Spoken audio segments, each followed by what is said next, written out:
Talon number 14, written by James Tynion IV, art by Emmanuel Simeoni. So last issue we had Calvin being given the Talon death poison thing, and then Casey showed up with her ragtag group of everyone else.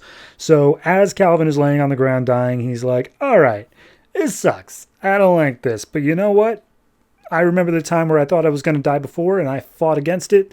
I'm going to fight against it now. So he gets up and rejoins the fight even though he is dying on the inside. We see Casey is going one-on-one with the butcher. She gets tossed aside, and as Calvin gets to his feet, he sees Sarah standing there. It's just like, hey, little Sarah, don't worry. We're going to get you and your mom to safety. And she's like, I don't need saving. So she pulls out a knife and slits Calvin's throat, to which Sebastian shows up just being like, oh, hey, man, Did Sarah just like stab you in the throat? Isn't she great? I love the brainwashing we did with her. Anyway, we didn't poison you enough to kill you, but it did make it so that you can't heal anymore. So you're definitely going to die by the end of this. Anyway, I'm going to take Sarah. Peace. And they just walk off. So at that point, the butcher grabs Calvin and it's just like, oh, I've been waiting for this for so long. I'm going to do unspeakable things to you and all your little friends here. But Casey is standing behind with a laser cannon for an arm, and she just blows off the butcher's arm and just like, hey, man, let's make this a fair fight. One arm versus one arm. You think you can take that?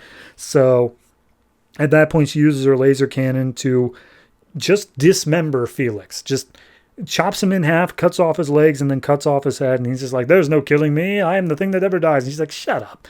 So his head's off. Casey sees that Calvin's throat was slit, and she's like, okay, hold on. I think I have like a healing function in this arm too. So she does her best to heal Calvin.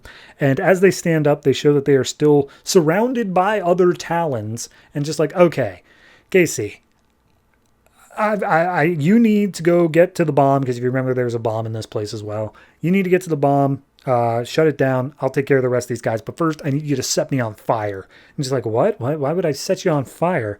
Just like, well, I've got a cryo bomb, and I need to be able to survive that because it's going to flash freeze everyone else. So set me on fire. So he gets set on fire. He sets off the cryo bomb as everyone else bails, freezes all the other Talons. Meanwhile, he is just like, imagine Two-Face, but it's just the same burned half on both sides. And he's like, all right, time to end this.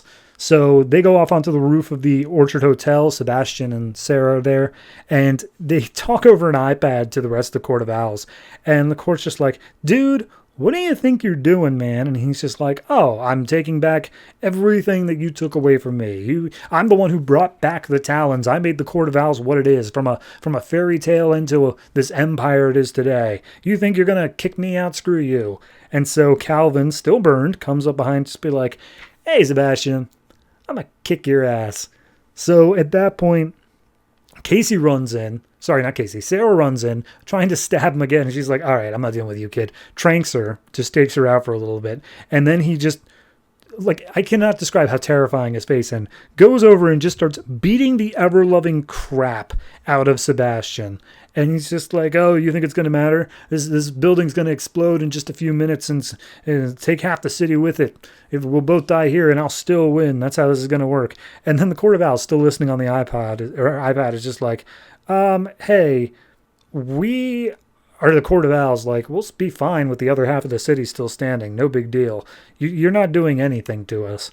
So at that point, the police show up, and Calvin's like, no, get away. The whole building's about to explode. But then Batman shows up with the rest of the crew, and he's like, hey, we already took care of the bomb. Don't worry about it. Like, I told you not to go in alone. That was the one thing I told you to do, and we will discuss that later. But meanwhile, let's take care of what's left here. So Casey Sarah still not somehow down from the trank, gets up trying to attack Batman, and Batman just takes her out, hands her over to Sarah, or Casey. I don't know why I messed this up. Casey, who then actually tranks her and just be like, okay, well, we'll deal with your brainwashing soon, baby.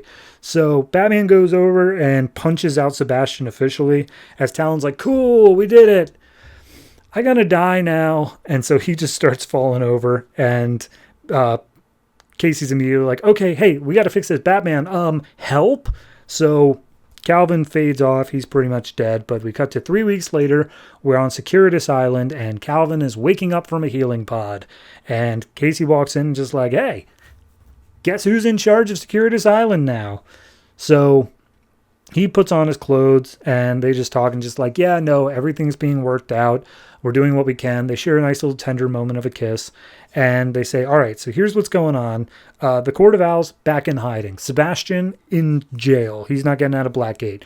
The Butcher actually managed to start like reassembling himself from being cut in half. So we put him on super ice, and Batman is locking him up on Securitas Island in like absolute zero room. So he's still around, but he's not something that we have to worry about. Meanwhile, Sarah's still dealing with the brainwashing with Dr. Leslie Tompkins, and she's drawing a picture of the like tomb of the first Talon, which I think we saw in a Villains Month issue. So that'll show up at some point. And as Townsend is like, okay, but what about Batman? Is he still pissed I went off on my own? And he's just like, oh yeah, no, we got that squared away, but there's a catch to it. So as they enter into a new back room area, Casey's like, hey, you might notice a bunch of new people in here. You're part of Batman Incorporated now. So, yep. Talon's part of Batman Incorporated. Good for him. Very happy. So here's the catch. This is James Tynion's last issue. There are still 3 more issues in the series, but this is where he was just told like, hey, why don't you go ahead and hop off? And then they gave it to some other people to wrap up the last 3 issues with, which I have spoken to the man. He was not happy with. That was kind of a little kick in the nards for him. So very sorry about that, but I do think it was wrapped up very nicely, except for the fact that like he's horrifically burned and horrifying to look at for the back half of this issue. Like, I get it. It makes sense from a narrative standpoint of like why it happened, but like the art really went the extra mile in making that just unsettling to look at the whole time. Beyond all that, I'd say it's a great final issue. I don't really care about it being part of Batman Incorporated, but that's mainly because DC doesn't really do much with Batman Incorporated from now on. So all in all, I'd say this is probably I'll say a flat 7. I enjoy Talon. I think it's a interesting series, and because there's no expectations of the character, they can do whatever they want with it. And I think they did. I think they explored a pretty good little area of what could be going on within this Court of Owls story. So 7 for this, and we'll see what those last 3 issues hold just to wrap things up.